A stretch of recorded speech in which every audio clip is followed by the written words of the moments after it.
খুব গুরুত্বপূর্ণ একটি প্রশ্ন করেছেন যে আমরা অনেকেই জেনে বুঝে জেনে না জেনে আমরা গ্যাস্ট্রিকের ওষুধ খাই।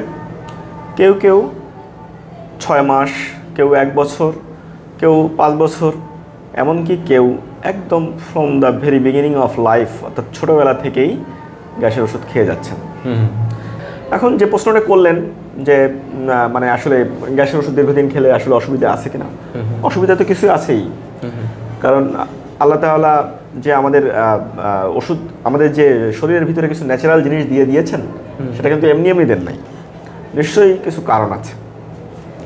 ধরেন আমি যদি মানে ব্যাখ্যা করতে চাই, দেখবেন যে অনেকে টনসিলটাকে অপ্রয়োজনীয় মনে করে মানে একটু ব্যথা ট্যাথা হচ্ছে হঠাৎ করে কেটে ফেলেন। তো টনসিল কেটে ফেলার পরে কিন্তু তার বারে বারে টনসিলের প্রদাহ মানে টনসিল থাকে না ঠিকই, কিন্তু গলার ওই জায়গাটায় বারে বারে ইনফেকশন হতে থাকে, ফ্যারেঞ্জাইটিস হতে থাকে। ফলে ইভেন পিত্তথলির ইনফেকশন হলে বা পিত্তথলিতে পাথর হলে যখন পিত্তথলিটা ফেলে দেওয়া হয় তখন কিন্তু ওই রোগীকে জিজ্ঞেস করলে জানতে পারবেন তার কিন্তু এই গ্যাসের সমস্যা বেড়ে যায় থাকে। ফলে একটা অপ্রয়োজনীয় মনে করে যে জিনিসটাকে আমরা ফেলে দেই সেটা কিন্তু অপ্রয়োজনীয় নয়। আর গ্যাস্ট্রিকে বা স্টোমাকে যে অ্যাসিডটি থাকে সেটি আমাদের শরীরের জন্য আসলে খুবই প্রয়োজনীয় একটি জিনিস। আমরা যে খাবার খাই সেই খাবারটা হজমে এই অ্যাসিডের খুব গুরুত্বপূর্ণ ভূমিকা আছে। বস্তুতপক্ষে এই অ্যাসিড যদি না থাকতো আমাদের খাবার কিন্তু হজম হতো না। ফলে আপনি যদি দীর্ঘদিন আপনি গ্যাস্ট্রিকের ওষুধ খেয়ে আপনি অ্যাসিডটাকে সাপ্রেস করে রাখেন তাহলে বিভিন্ন জটিলতা তো হবেই। ইভেন এই গ্যাস্ট্রিকের ওষুধ খাওয়ার জন্য হজমটা ভালো হয় না, যেটা আপনাকে এক পর্যায়ে অনুভূতি সৃষ্টি করে দিতে পারে যে আপনার গ্যাসটা বেড়ে গেছে। ফলে আপনি কিন্তু গ্যাসের ওষুধের মাত্রা আরও বাড়াতে থাকেন। ফলে যেটা আপনি প্রতিকারের জন্য নিয়েছিলেন সেই জিনিসটা মানে আপনার সমস্যার উপশম না করে উল্টো আপনার সমস্যাটাকে কিন্তু বাড়িয়ে দিচ্ছে। আবার এই অ্যাসিডটা কিন্তু আমাদের শরীরের বিভিন্ন ধরনের মিনারেলস এবং বিভিন্ন ভিটামিন অ্যাবজর্পশনে বা শরীরের কাজে লাগানোর জন্য গুরুত্বপূর্ণ ভূমিকা পালন করে। Vitamin B12, vitamin C, even iron, এটা আমাদের শরীরে যাতে মিশে যায়, অ্যাবজর্পশন ভালো হয়, সেটার জন্য কিন্তু এই অ্যাসিড প্রয়োজন। ফলে আমরা যে অ্যাসিডকে আমরা কমিয়ে রাখছি আমাদের কিন্তু তাহলে রক্তশূন্যতা হতে পারে, কারণ আয়রনটা অ্যাবজর্পশন হচ্ছে না। বিশেষ করে মহিলাদের ক্ষেত্রে যাদের এমনিতেই শরীরতাত্ত্বিকভাবে ফিজিওলজিক্যালি তাদের রক্তশূন্যতা থাকে, এর উপরে যখন তারা দীর্ঘমেয়াদী আপনার প্রোটন পাম্প ইনহিবিটর বা গ্যাস্ট্রিকের ওষুধ খান তখন কিন্তু তাদের রক্তশূন্যতার মাত্রাটা অনেক বেড়ে যায়। আবার দীর্ঘদিন এই ওষুধ খাওয়ার ফলে হাড় ক্ষয়ে যেতে থাকে, হাড় ক্ষয়ে যেতে থাকে, আমরা বলি অস্টিওপোরোসিস, এবং এমনও হতে পারে হাড় ভাঙার একটা গুরুত্বপূর্ণ কারণ হতে পারে।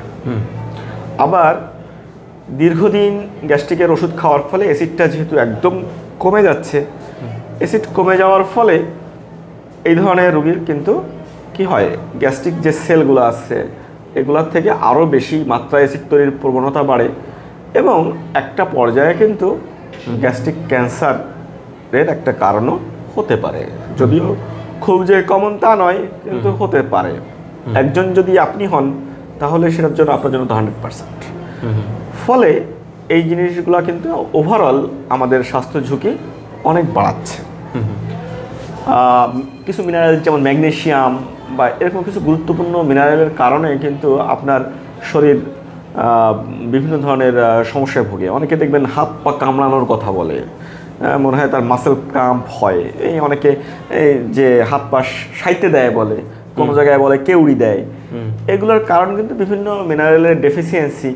এবং আমার ধারণা হয় যে হয়তো দীর্ঘদিন গ্যাস্ট্রিকের ওষুধ খাওয়ার জন্য আমাদের দেশের মানুষের যেমন বেশি মাসেল ক্রাম্প হয়, এই কেউড়ি লাগে, এটা কিন্তু সব দেশে হয়, কিংবা আমরা যখন বইপত্র পড়েছি এতটা পাইনি।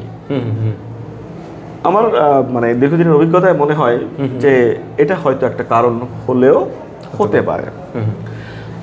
এই যে বিষয়গুলোকে গুরুত্ব দিয়ে আমার মনে হয় গ্যাস্ট্রিকের ওষুধ খাওয়ার প্রবণতাটা আমাদের কমানো দরকার। সঠিক কারণ নির্ণয় করে আমাদের একটা ডিসিশনে আসা উচিত যে কতদিন খাওয়া উচিত কখন বন্ধ করা উচিত, কিভাবে খাওয়া উচিত। ওষুধ তো প্রয়োজন মতো খেতে হবে, কিন্তু কতটুকু খেতে হবে, কি মাত্রায় খেতে হবে, কতদিন খেতে হবে, সেটা যদি আমরা জেনে বুঝে সিদ্ধান্ত নেই, তাহলে মনে হয় আমরা একটা ভালো স্বাস্থ্য নিয়ে চলতে পারবো। ধন্যবাদ। ধন্যবাদ স্যারকে, অনেক অনেক গুরুত্বপূর্ণ তথ্য জানলাম। অতএব আপনারা যারা দীর্ঘদিন ধরে গ্যাসের ওষুধ খান, অতএব বেশি দিন কিন্তু খাওয়া যাবে না। সঠিক তথ্য সঠিক জানতে হবে আমাদের স্যারদের কাছ থেকে, যে আপনি কতদিন খাবেন, তার নির্দিষ্ট পরিমাণ মাত্রা জেনে সঠিকভাবে রোগটা নির্ণয় করে শুধুমাত্র নির্দিষ্ট ডোজে নির্দিষ্ট দিন পর্যন্ত খাবেন, তাহলে আপনি সুস্থ থাকবেন। না হলে দীর্ঘদিন গেলে আপনার বিভিন্ন ধরনের জটিলতা তৈরি হতে পারে। এতক্ষণ আমাদের সঙ্গে ছিলেন ডাক্তার ফরহাদুল ইসলাম তুহিন স্যার। স্যার মেডিসিনের বিশেষজ্ঞ হিসেবে এই দক্ষিণ পশ্চিম অঞ্চলের মানুষের দীর্ঘদিন ধরে সেবা দিয়ে আসছেন। স্যারের পরিবারের মঙ্গল কামনা করি, স্যারের এই পেশাগত জীবনে উত্তরোত্তর বৃদ্ধি কামনা করি। স্যারকে অসংখ্য অসংখ্য ধন্যবাদ আমাদের অনুষ্ঠানে সময় দেওয়ার জন্য। ধন্যবাদ।